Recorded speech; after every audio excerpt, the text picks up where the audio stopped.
Hey, what's up? It's Seiter, and today I'm going to teach you exactly what text messages to send to your ex. Now, the most important thing I think you should do before you even watch this video is to pause it and look below in the description. There, I put together a special quiz designed to teach you what kind of chance you have of getting your ex back.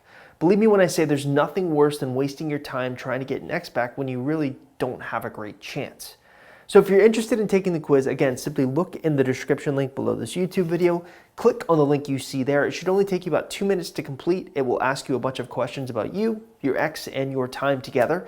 And then we'll tell you what kind of chance you have of getting your ex back. So again, look in the description link below the YouTube video and well, let's begin. Okay, today we're going to be talking about 5 text messages that you absolutely need to send to your ex. Now, here's a quick rundown of the 5 text messages I'm going to be sending to you because I'm not really a fan of me just sitting here and saying like, oh yeah, send this one, this one, this one, this one. I actually want to explain to you why we send these text messages. So that's a lot about what this video is going to be about, the strategy and also how to set up the text and more importantly, when to send the text. So here is the quick rundown of the 5 text messages I'm going to be teaching you today. First up, we have the small talk text messages. Second, we have the story text message. Third, the sharing opinions text message. Fourth, the virgin ground text message, which is without a doubt the most important one to get, and it's also the most unique text message here. And finally, we have the 5th text message, which is the sharing feelings text message. Okay, so those are the 5 text messages that we're going to be talking about today. But more importantly, we need to understand why we send them. You see, this entire process, especially when you're trying to get your ex back, is about emotions. Getting your ex to feel the right type of emotions to you. Overall, this is the strategy I teach to most of my personal clients. Now, you may look at this graphic and may notice something looks a little familiar, specifically above that arch where it says small talk, telling stories, sharing opinions, virgin ground, sharing feelings. If I'm not mistaken, those are these text messages. Right, so you're going to be sending these text messages all throughout this process, right? So forget for a moment about the no contact rule or the texting phase or the phone call phase or the dating phase or how you ask for your ex back. Let's focus just specifically on the conversations you're going to be having with your ex. Now, the one thing I'm not a fan of is black and white advice. I can sit here and tell you that what I'm about to teach you can only be done through text messaging, and that's the only way. Well, that's not entirely true. The fact of the matter is, text messages or texts are simply a vehicle for you to have a conversation with your ex. The strategies I'm going to teach you today can be used with text messages, but they can also be used over the phone, and they can also be used in person. The most important thing is figuring out when you send each of these text messages, and you're going to see there's a very, very clever progression about how it works. So let's tackle the small talk text message. The small talk text message is always going to be one of the first text messages that you're ever going to send to your ex. Typically speaking, small talk you can have with a stranger, small talk you can have with a family member, small talk you can have with a lover. Right? Small talk, there's an entry level in every single situation. And it's also very non-threatening, but the issue with small talk is how do you make it interesting? There's only so many conversations you can have about the weather. So the key thing you need to understand about small talk is it really boils down to 2 simple concepts. You have the hook and the premise. Now, the hook is pretty self-explanatory. It's what hooks the reader or the viewer or the listener in. It's why they would grow interested. The most common example of a hook that I give people is something called the pattern interrupt, something that will interrupt a pattern and make your ex focus his or her attention on you. But hooking them into a conversation isn't enough to keep them interested in a conversation. That's where the premise comes into play. Now, what is a premise? Well, typically speaking, when it comes to literature, the premise is a reason for someone to read, right? It's sort of like if a book doesn't have a really interesting premise, I'm not going to read it. If it doesn't sound like it'd be something I'm interested in, guess what? I'm not going to read it. Well, the same thing applies to the text message with your ex. So let's look at an example of a text message, a small talk text message with both a hook and a premise that is excellent, right? Here's a perfect example. Can you keep a secret? That would be the text that you send. That is your hook. Well, what is it? And then, of course, the premise message would be, I heard that Pierce Brown is coming to my Barnes & Noble for a book signing. No one knows yet, but I figured you'd be interested. Now, the hook and the premise, why do they work in this case? Well, the hook right here, can you keep a secret, works because it creates curiosity. If someone just out of the blue asks you if you can keep a secret, you're going to be curious about what kind of secret they're going to be sharing. Now, the problem with people that I work with, my clients, is when I teach them this process, when I tell them you need to be using a hook, they have no problems coming up with the hook. They have problems coming up with a reason to keep their ex interested in. Basically, they have problems with the premise. The key thing with the premise is it has to be something that interests your ex. So I use this text message to show you an example of something that would interest me. One of my favorite authors is named Pierce Brown, right? So you better believe I'd be interested if he's coming into a Barnes & Noble in this area, because I would go. I would want to ask him questions about his books. I'd want to get the book signed. I'm weird that way. Your premise, the only prerequisite for your premise is it has to be something that your ex is passionate about. Right? And also, this premise works really well because it's told from a perspective of someone who works at Barnes & Noble, right? And Barnes & Noble hasn't released the information that Pierce Brown is coming yet. So it is kind of secretive. That's how you create a perfect small talk text message that's interesting. Let's move on to the story text message. Recently, I've been reading this book, 20 Master Plots and How to Build Them. I've been trying to understand how to write a great story, right? And this is, it shocks me when I try to tell people, you need to write a story to your ex, and they come up with something that's just not very interesting, right?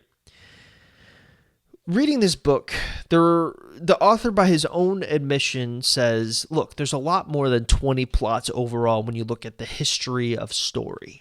But you can really boil down into their essence 20 main plots that most people use when they're writing movies or writing books or even writing video games now, right? Those 20 main plots. And one of the plots, the one thing that holds all these plots together, the one through line that's consistent throughout these plots, is they have a 3-act structure. Right? And generally speaking, the 3-act structure will look like this. Act 1, something will happen to the protagonist to make them go on a quest. Act 2, the purpose of this act is to basically spice the story up and bridge Act 1 to Act 3.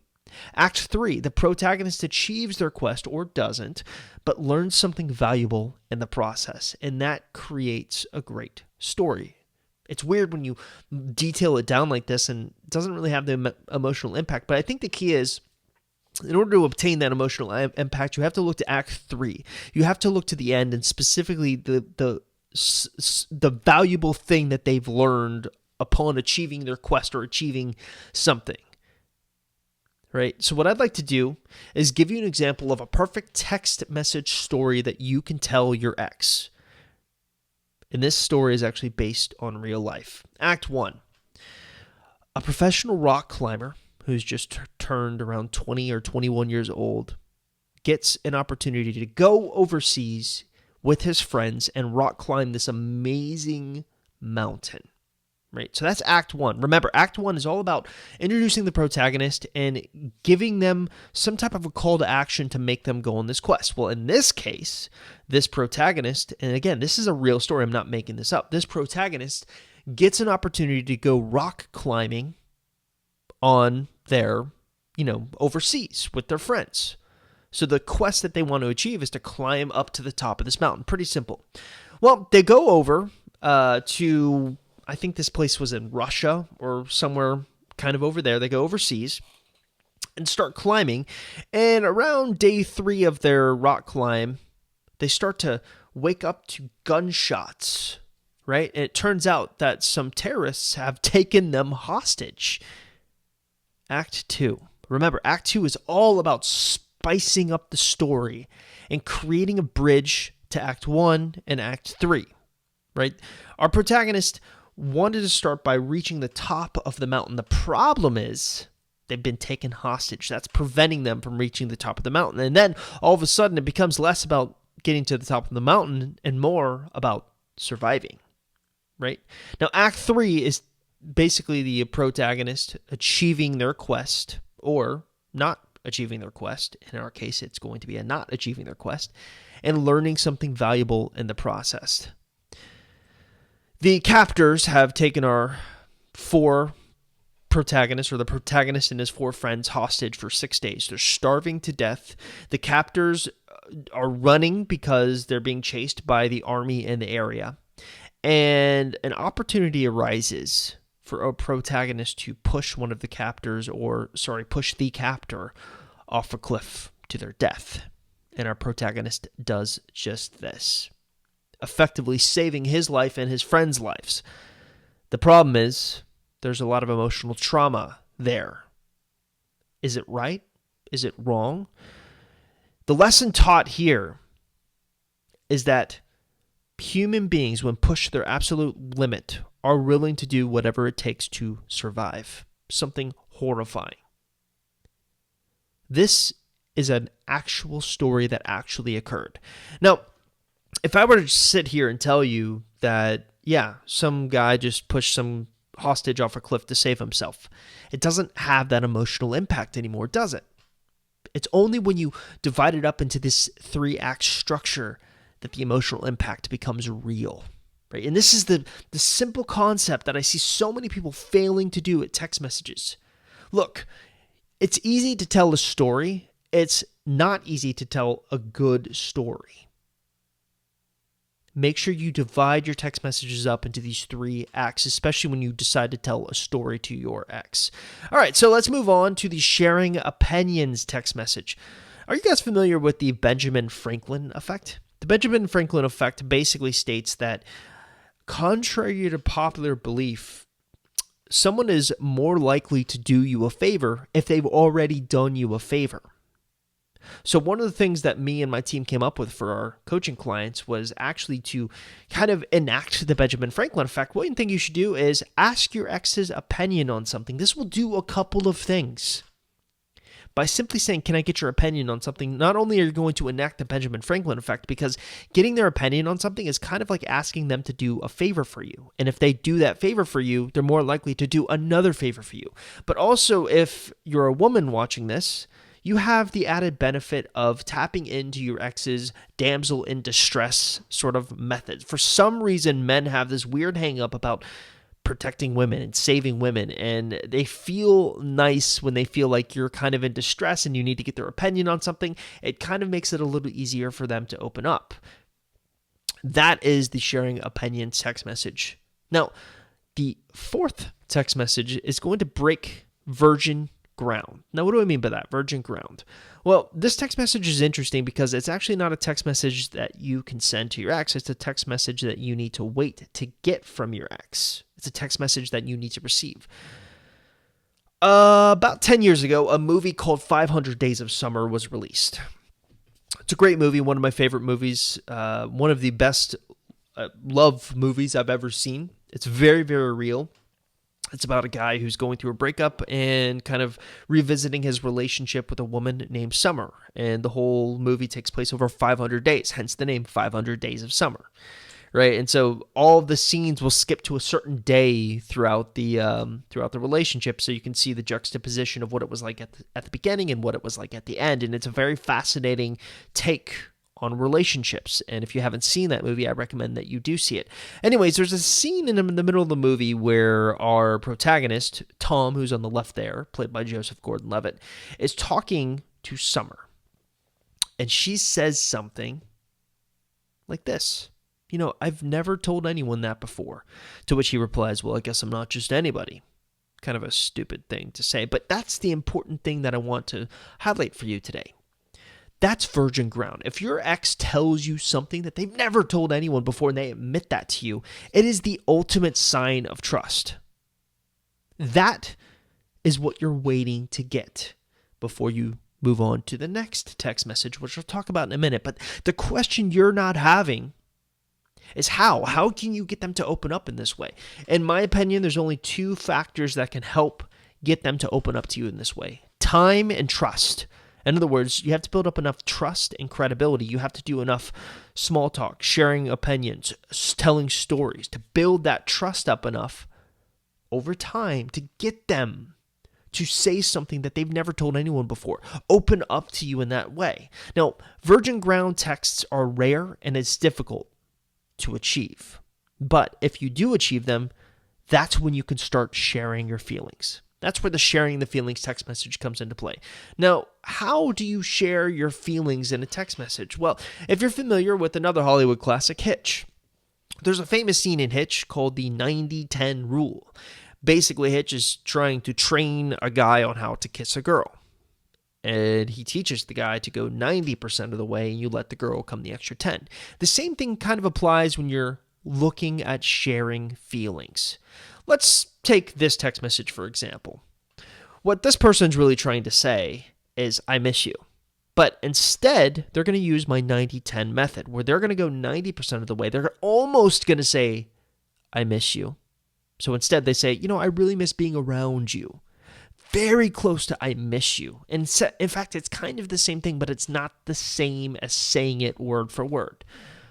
What you're looking for here is some type of reciprocation where your ex says, I miss you too. That is how you are supposed to share feelings. So many people make the mistake of just giving themselves up without any kind of work being done. I recommend you go 90% of the way and you let your ex come the extra 10. So those were the 5 most important text messages that you need to send to your ex after a breakup. I just want to take a minute to thank you so much for getting to the end of the video. If you haven't already, make sure you use our comments below this YouTube video and ask me a question. I know there's bound to be a lot of questions after this video, especially after some of the advanced topics that we covered. I'm trying to make an attempt to answer every question I possibly can on my YouTube channel, so don't hesitate to ask. The other thing I'd like to ask you to do, if you haven't already, make sure you subscribe to our YouTube channel so you can get daily updates on when our videos are going to be coming out so you can ask your next question of us.